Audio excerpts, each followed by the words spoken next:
पश्चिम Asia में चल रहे संघर्ष और इसकी वजह से भारत के सामने आई चुनौतियों पर बात रखने के लिए उपस्थित हुआ हूं। इस समय पश्चिमी एशिया की हालत चिंताजनक है। बीते 2-3 हफ्तों में जयशंकर जी ने और हरदीप पुरी जी ने इस विषय पर सदन को जरूरी जानकारी दी है। अब इस संकट को 3 सप्ताह से ज्यादा हो रहा है। इसका पूरे विश्व की अर्थव्यवस्था पर, लोगों के जीवन पर बहुत ही विपरीत असर हो रहा है। इसलिए पूरी दुनिया इस संकट के जल्द से जल्द समाधान के लिए सभी पक्षों से आग्रह भी कर रही है। अध्यक्ष महोदय, भारत के सामने भी इस युद्ध ने अप्रत्याशित चुनौतियां खड़ी कर दी हैं। ये चुनौतियां आर्थिक भी हैं, नेशनल सिक्योरिटी से जुड़ी भी हैं और मानवीय भी हैं। युद्धरत और युद्ध से प्रभावित देशों के साथ भारत के व्यापक व्यापारिक रिश्ते हैं। जिस क्षेत्र में युद्ध हो रहा है वो दुनिया के दूसरे देशों के साथ हमारे व्यापार का भी एक महत्वपूर्ण रास्ता है। विशेष रूप से कच्चे तेल और गैस की हमारी जरूरतों का एक बड़ा हिस्सा यही क्षेत्र पूरा करता है। हमारे लिए ये रीजन एक और कारण से भी अहम है। लगभग 1 करोड़ भारतीय खाड़ी देशों में रहते हैं और वहां काम करते हैं। वहां समंदर में जो कमर्शियल शिप चलते हैं उनमें भारतीय क्रू मेंबर्स की संख्या भी बहुत अधिक है। ऐसे अलग अलग कारणों के चलते भारत की चिंताएं स्वाभाविक रूप से अधिक है। इसलिए ये आवश्यक है कि भारत की संसद से इस संकट को लेकर एक मत और एकजुट आवाज दुनिया में जाए।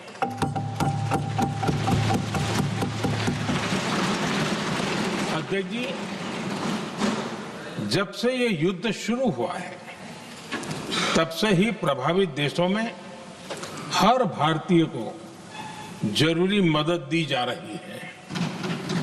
मैंने खुद पश्चिम एशिया के ज्यादातर देशों के राष्ट्राध्यक्षों के साथ 2 राउंड फोन पर बात की है। सभी ने भारतीयों की सुरक्षा का पूरा आश्वासन दिया है। दुर्भाग्य से इस दौरान कुछ लोगों की दुखद मृत्यु हुई है और कुछ घायल हुए हैं। ऐसे मुश्किल हालात में परिवारजनों को आवश्यक मदद दी जा रही है। जो घायल है उनका बेहतर इलाज सुनिश्चित कराया जा रहा है। अध्यक्ष जी, प्रभावित देशों में हमारे जितने भी मिशन हैं वो निरंतर भारतीयों की मदद करने में जुटे हैं।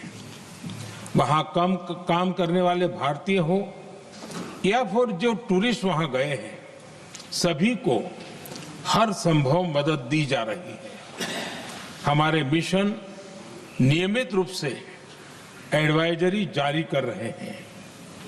यहां भारत में और अन्य प्रभावित देशों में 24/7 कंट्रोल रूम और आपातकालीन हेल्पलाइन स्थापित की गई है। इनके माध्यम से सभी प्रभावितों को त्वरित जानकारी दी जा रही है। अध्यक्ष जी, संकट की स्थिति में देश विदेश में भारतीयों की सुरक्षा हमारी बहुत बड़ी प्राथमिकता रही है। युद्ध शुरू होने के बाद से लेकर अब तक 3,75,000 से अधिक भारतीय सुरक्षित भारत लौट चुके हैं। ईरान से ही अभी तक लगभग 1,000 भारतीय सुरक्षित वापस लौटे हैं। इनमें 700 से अधिक मेडिकल की पढ़ाई करने वाले युवा हैं। खाड़ी देशों में भारतीय स्कूलों में हजारों विद्यार्थी पढ़ते हैं। सीबीएसई ने ऐसे सभी भारतीय स्कूलों में होने वाली कक्षा 10वीं और 12वीं की निर्धारित परीक्षाओं को रद्द कर दिया है। इन बच्चों की पढ़ाई निर्बाध चलती रहे, इसके लिए सीबीएसई उचित कदम उठा रही है। यानी सरकार संवेदनशील भी है, सतर्क भी है और हर सहायता के लिए तत्पर भी है। माननीय अध्यक्ष जी, भारत में बड़ी मात्रा में कच्चा तेल, गैस और फर्टिलाइजर जैसी अनेक जरूरी चीजें हॉर्मुज स्ट्रेट के रास्ते से आती हैं। युद्ध के बाद से ही हॉर्मुज स्ट्रेट में जहाजों का आना जाना बहुत चुनौतीपूर्ण हो गया है। बावजूद इसके हमारी सरकार का ये प्रयास रहा है कि पेट्रोल, डीजल और गैस की सप्लाई बहुत ज्यादा प्रभावित न हो। देश के सामान्य परिवारों को परेशानी भी कम से कम हो, इस पर हमारा फोकस रहा है। हम सभी जानते हैं, देश अपनी जरूरत की 60% एलपीजी आयात करता है। इसकी सप्लाई में अनिश्चितता के कारण सरकार ने एलपीजी के डोमेस्टिक उपयोग को प्राथमिकता दी है। साथ ही एलपीजी के देश में ही उत्पादन को भी बढ़ाया जा रहा है। पेट्रोल, डीजल की सप्लाई पूरे देश में सुचारू रूप से होती रहे, इस पर भी लगातार काम किया गया है। अध्यक्ष जी, आज की इन परिस्थितियों में एनर्जी सिक्योरिटी को लेकर बीते एक दशक में उठाए गए कदम और भी प्रासंगिक हो गए हैं।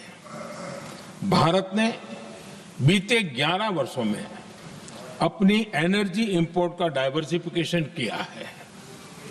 पहले क्रूड ऑयल, एलएनजी, एलपीजी ऐसी एनर्जी जरूरतों के लिए 27 देशों से इंपोर्ट किया जाता था।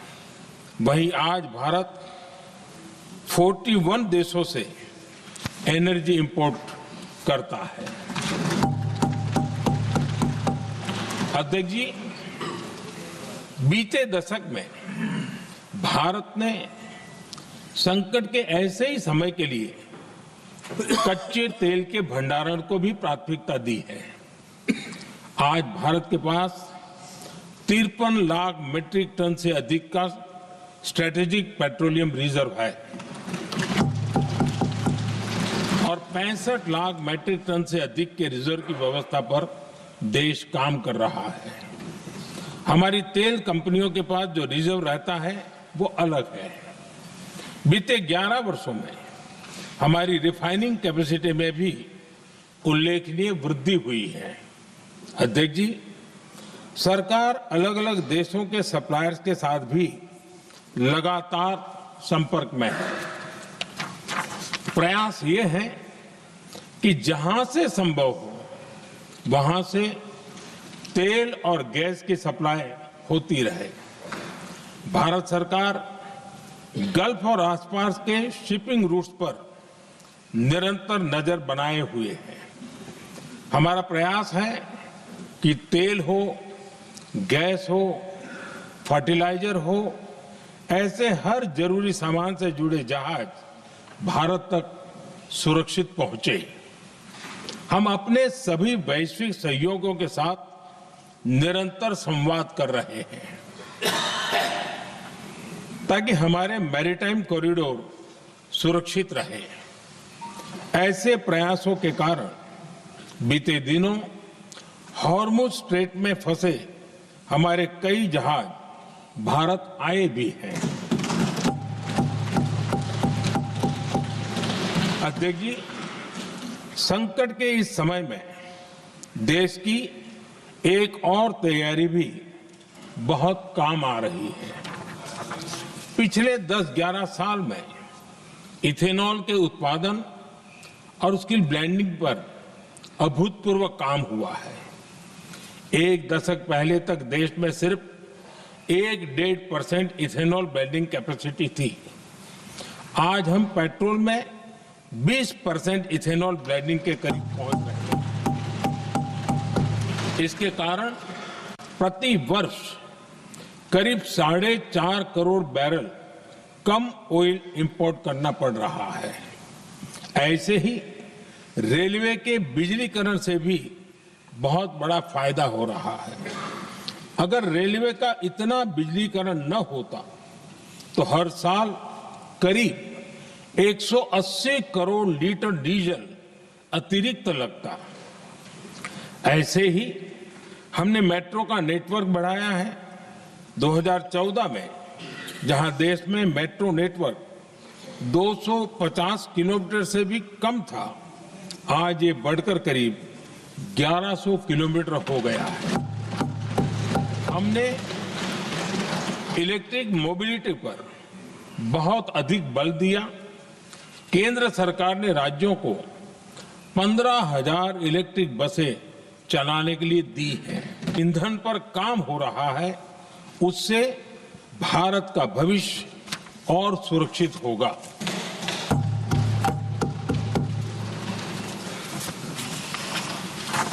आदरणीय अध्यक्ष जी, हम जानते हैं कि एनर्जी आज इकोनॉमी की रीढ़ है और ग्लोबल एनर्जी नीड्स को पूरा करने वाला एक बड़ा सोर्स वेस्ट एशिया है।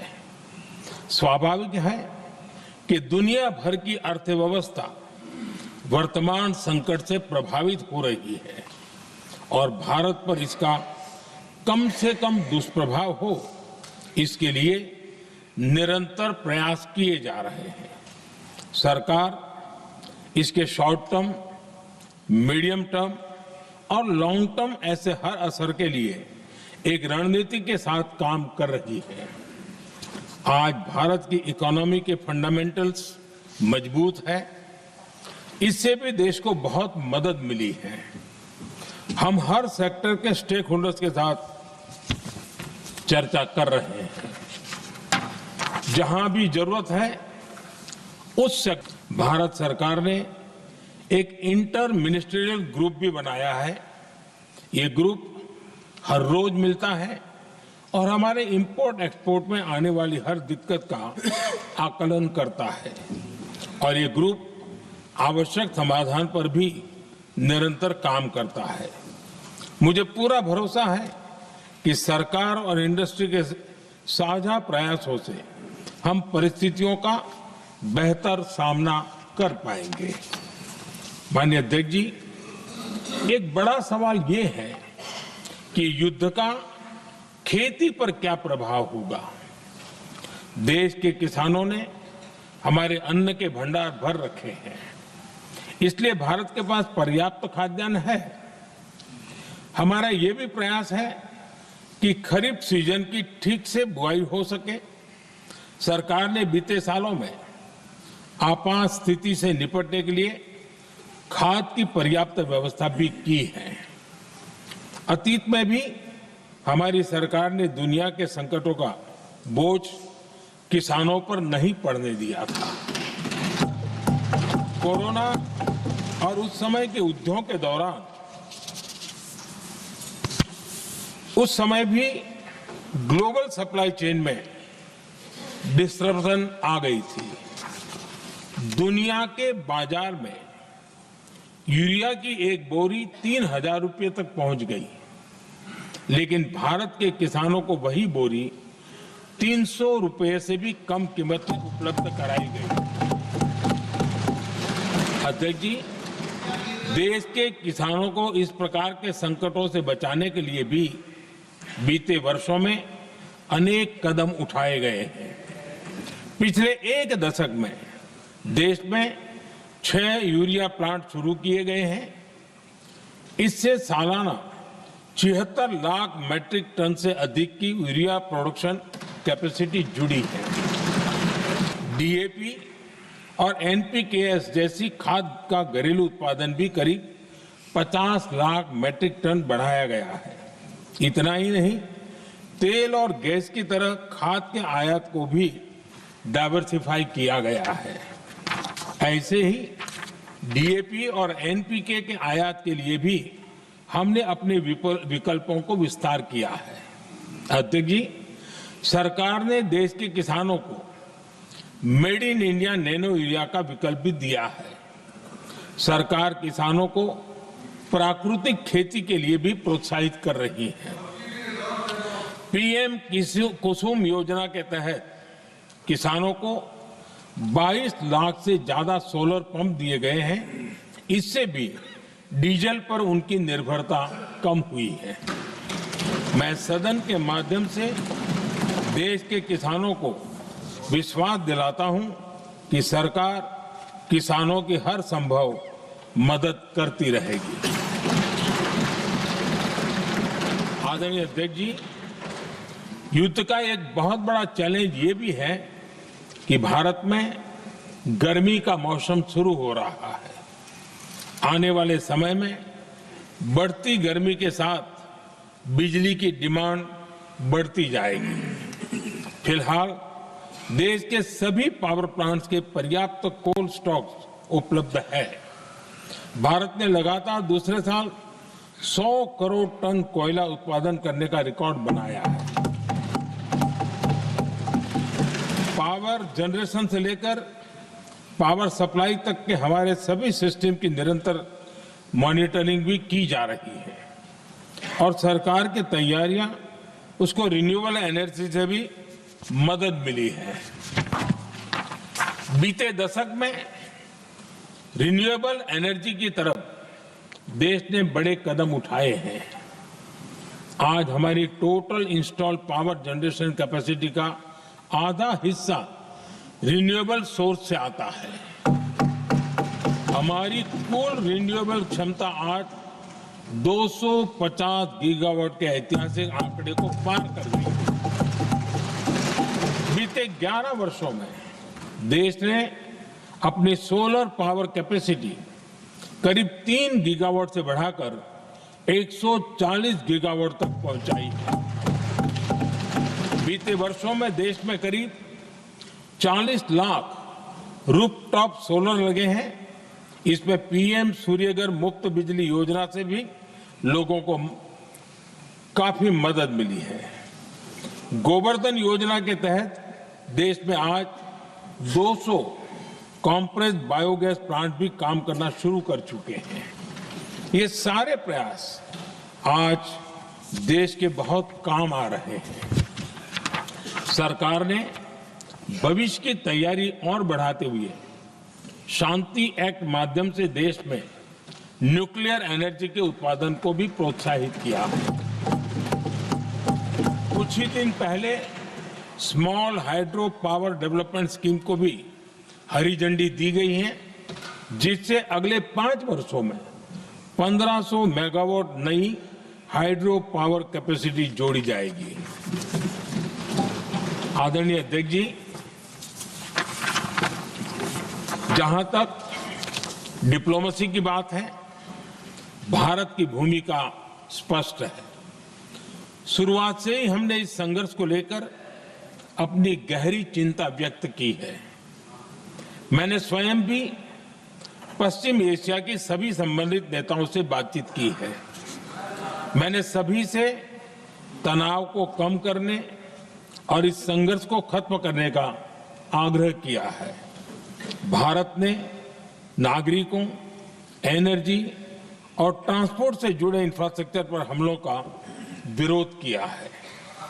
कमर्शियल जहाजों पर हमला और हॉर्मुज स्ट्रेट जैसे अंतर्राष्ट्रीय जलमार्ग में रुकावट अस्वीकार्य है।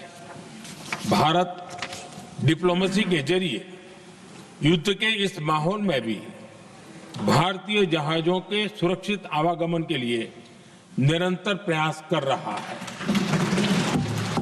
अध्यक्ष महोदय, भारत हमेशा से ही मानवता के हित में और शांति के पक्ष में अपनी आवाज उठाता रहा है।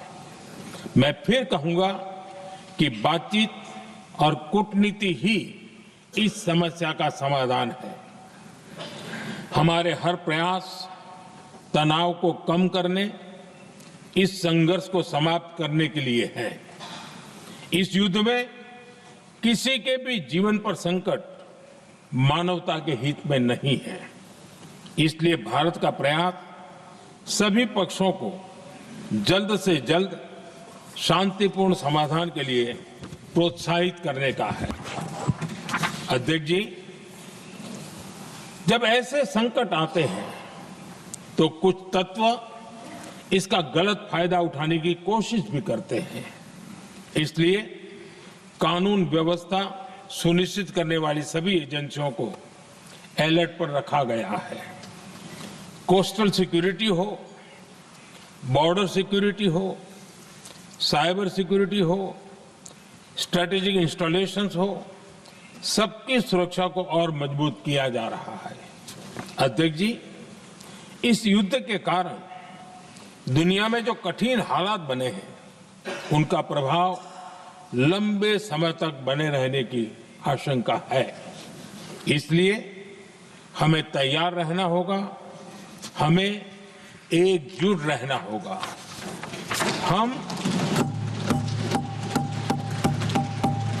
हम कोरोना के समय भी एकजुटता से ऐसी चुनौतियों का सामना कर चुके हैं। अब हमें फिर से उसी तरह तैयार रहने की आवश्यकता है। धीरज के साथ, संयम के साथ, शांत मन से हमें हर चुनौती का मुकाबला करना है और यही हमारी पहचान है, यही हमारी ताकत है। और हां, हमें बहुत सावधान और सतर्क भी रहना है। हालात का फायदा उठाने वाले झूठ फैलाने का प्रयास करेंगे, ऐसे लोगों की कोशिशों को सफल नहीं होने देना है। मैं देश की सभी राज्य सरकारों से भी इस सदन के माध्यम से आग्रह करूंगा, ऐसे समय में कालाबाजारी करने वाले, जमाखोरी करने वाले एक्टिव हो जाते हैं। इसके लिए कड़ी मॉनिटरिंग जरूरी है। जहां से भी ऐसी शिकायतें आती हैं, वहां त्वरित कार्रवाई होनी चाहिए। देश की हर सरकार और देश का हर नागरिक जब मिलकर चलेंगे तो हम हर चुनौती को चुनौती दे सकते हैं। इसी आग्रह के साथ मैं अपना वक्तव्य समाप्त करता हूं। बहुत बहुत धन्यवाद। माननीय सदस्यगण, जिन्हें आज अपना नियम 377 के अधीन